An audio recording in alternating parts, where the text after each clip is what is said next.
presidente Lula? O que fez o presidente Lula? Manteve o ministro, como se nada tivesse acontecido. É o que a minha avó dizia no interior do Ceará. Ou a gente aprende pelo amor ou pela dor. Haja sofrimento de inversão de valores. Talvez o presidente Lula esteja desenvolvendo uma nova tese da corrupção relativa, assim como vem fazendo com a democracia, ao apoiar a ditadura sangrenta e corrupta de Nicolás Maduro na Venezuela, que fraudou as eleições. O mundo todo diz isso e o Brasil passa pano. Apesar de tanta degradação, senhor presidente, poderemos ter pelo menos uma repercussão positiva com a entrada da pauta da CCJ da Câmara, como eu falei há pouco, da PEC 8 de 2021, que põe fim nas decisões monocráticas de ministros do STF, já aprovadas pelo Senado. E também a PEC 28 de 2024, que permite que o Congresso possa derrubar decisões abusivas do STF com o objetivo de estancar tanto ativismo judicial. Está na pauta de amanhã da Câmara. Atenção, Brasil.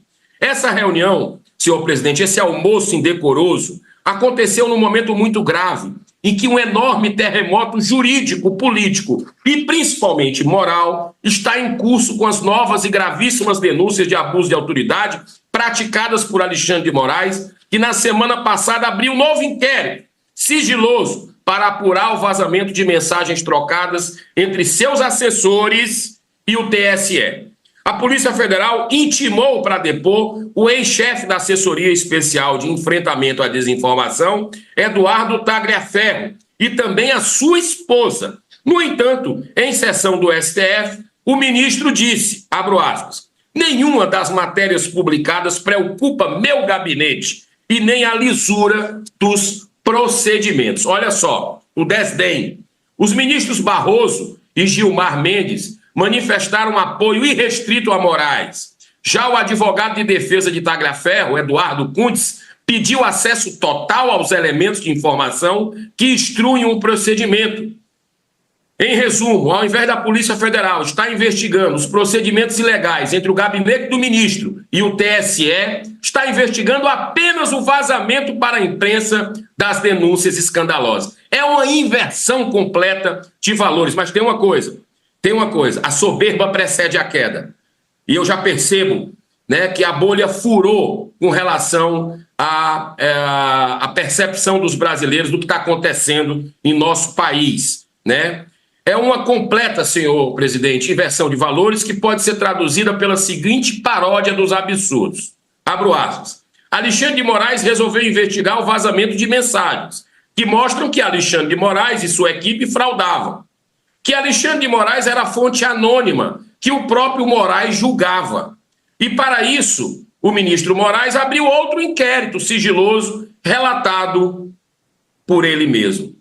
Enquanto isso vem a público, mais uma gravíssima denúncia de abuso de autoridade do ministro. No dia 12 de novembro de 2022, ou seja, após o término das eleições, alguns ministros da Suprema Corte participaram de um evento promovido lá em Nova York.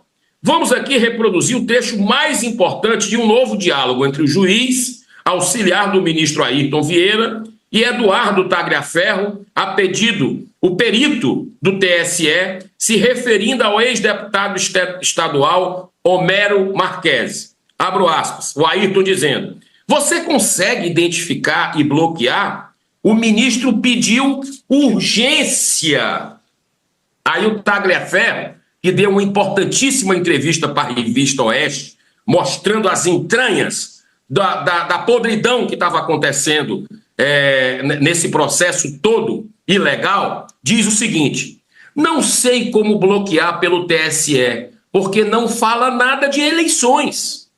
Mesmo assim, acabou sendo produzido um relatório às pressas, tendo como referências denúncias anônimas. Com isso, Alexandre de Moraes determinou o bloqueio imediato e integral das páginas de Marques no Twitter, Facebook e Instagram, sem qualquer diligência e sem ouvir a PGR, é numa canetada, é de cima para baixo.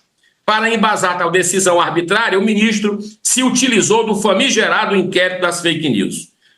Nesse caso, qual foi o crime cometido por Homero Marques? Simplesmente ter divulgado em suas páginas o endereço do luxuoso hotel onde ficariam hospedados os ministros do STF em Nova York?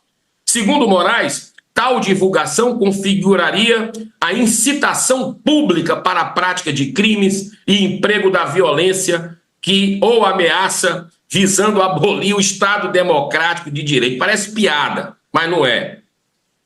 O que estamos assistindo é uma total aberração, não apenas jurídica ou política, mas essencialmente moral e ética. E o mais grave, a prática de ilegalidades cometidas por um ministro do Supremo, ferindo frontalmente a nossa Constituição. Isso já vem acontecendo desde o início do ilegal inquérito das fake news, passando pelas graves arbitrariedades nos processos decorrentes de 8 de janeiro, onde as pessoas não têm direito à defesa, acesso aos autos e um monte de coisa absurda que está acontecendo. Não podemos, senhor presidente, jamais esquecer que as provas dessas ilegalidades começaram a vir a público depois que os jornalistas Michael Schallenberg e Glenn Greenwald fizeram a divulgação pela primeira vez dos arquivos do artigo do antigo Twitter, o X hoje, disponibilizados por corajosa decisão de Elon Musk.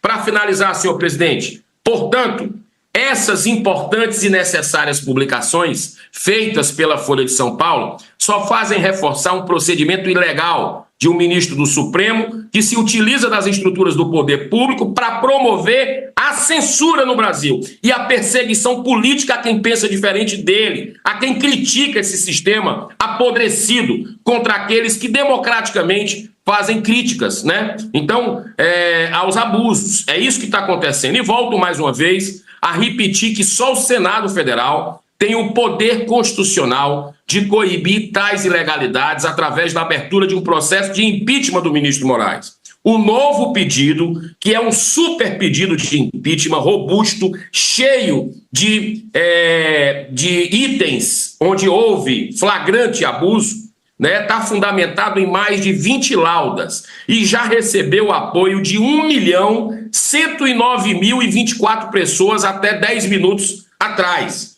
Né? É importante que 130 parlamentares já assinaram da Câmara dos Deputados, né, e certamente estarão nas ruas, todos juntos, todos nós, povo brasileiro, no dia 7 de setembro, protestando pacificamente contra a ditadura da toga e principalmente cobrando responsabilidade e dignidade por parte do Senado da República, que não pode continuar nesse estado de omissão covarde, fazendo de conta que nada de grave está acontecendo na República, senhor presidente. Muito obrigado pela sua tolerância.